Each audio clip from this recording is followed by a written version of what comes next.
Il big match della 10ª giornata si chiude 3-0 per la Unity Work Boost Orsizio, ma è un risultato che non rende giustizia a una ai più pomi Casalmaggiore coriacea che soprattutto nel terzo set ha lottato a viso aperto contro le farfalle.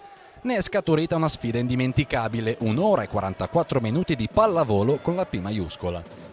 Il primo set è a tinte biancorosse con Casalmaggiore che non fa i conti con l'effetto Palayama-Mai che si fa sentire più fragoroso che mai. Pronti via e 10-4 per le farfalle che tengono a debita distanza le ragazze di Gaspari fino alla fine del set, chiuso 25-22.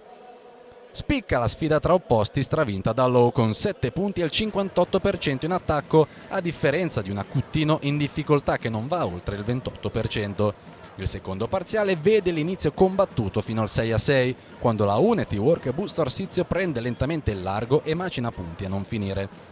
I problemi per Casalmaggiore cominciano soprattutto dall'attacco che si ferma a un debole 28% che non ha mai impensierito la difesa delle Bustocche. Gli 8 punti di Brit Airbots velocizzano la fine del set che si chiude 25-17. Tempo di riordinare brevemente le idee e si torna in campo, con Casalmaggiore che ritrova qualità nel gioco.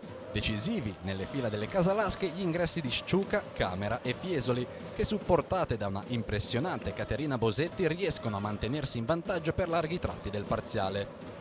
Sul 23-21 per Casalmaggiore la reazione di Boost Orsizio è sorprendente. Comincia un lungo testa a testa che si concluderà solo con l'attacco in diagonale di Karsta Low che blocca un punteggio da capogiro sul tabellone del Palayama Mai 34-32.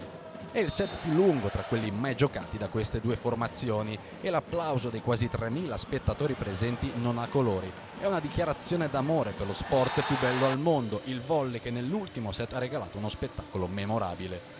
Per le farfalle spicca la prova di una Brit Airbots da 19 punti, mentre per Casalmaggiore l'ultima a mollare è Caterina Bosetti, trascinatrice delle sue con 17 punti.